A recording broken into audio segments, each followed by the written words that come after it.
La santé sur Radio Laser. Parlons-en. Parlons-en. La santé, parlons-en sur Radio Laser.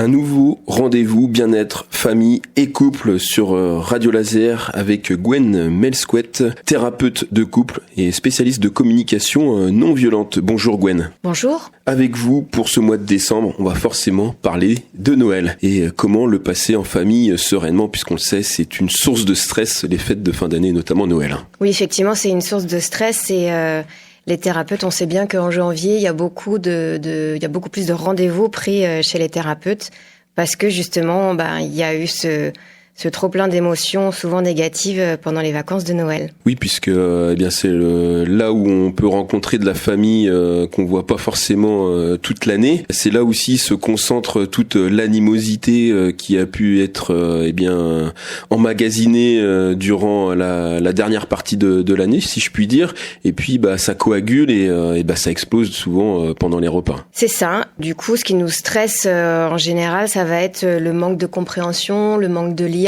alors que finalement c'est ce qu'on aimerait vivre dans cette période de Noël, de se retrouver en famille, et finalement c'est ce qui va nous manquer.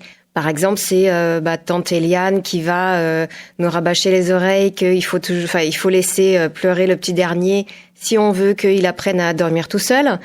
Ou c'est cousin Albert qui ironise qu'on n'a toujours pas acheté le portable dernière génération. Enfin, en fait, les sujets de discorde, les différences de valeurs peuvent être vraiment infinies, et c'est ce qui va créer justement un manque de compréhension, de lien, d'où du stress. Alors là, quand on vous écoute, on peut se poser légitimement la question, est-ce qu'on va au repas de Noël en famille ou pas ? Effectivement, moi je propose de se poser vraiment cette question parce que c'est un choix.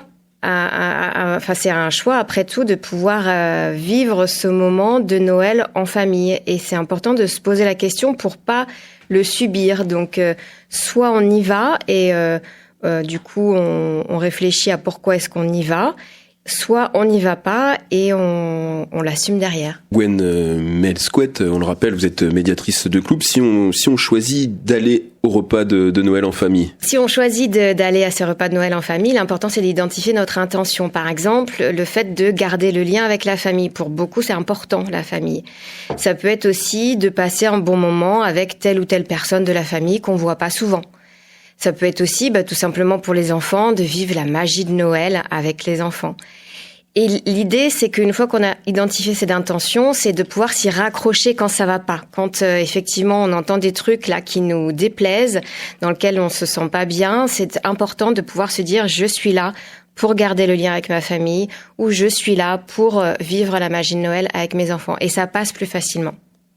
Donc il faut aussi prévoir des alliés.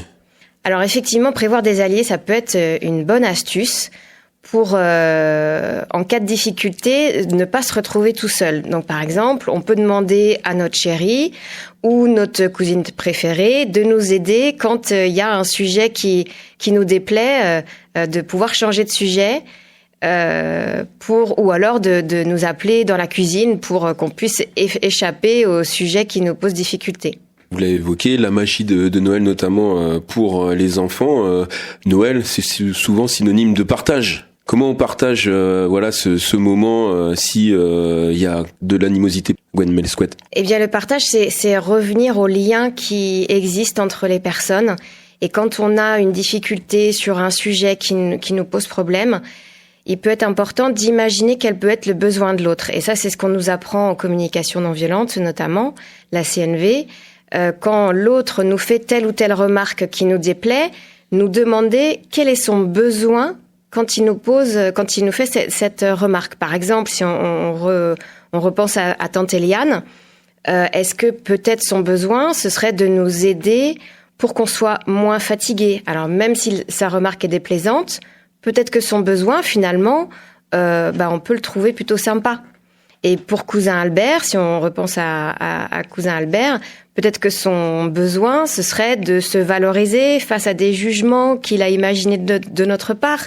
Et donc, du coup, là aussi, on peut être en compassion vis-à-vis d'un besoin de se valoriser parce que ils se sentent pas forcément notre égal, par exemple. Merci à vous, Gwen Melsquet. On le rappelle, médiatrice de couple. Vous êtes sur Rennes. Vous êtes aussi spécialiste en communication non violente et thérapeute de couple. Bonne fête de fin d'année alors. Merci à vous aussi.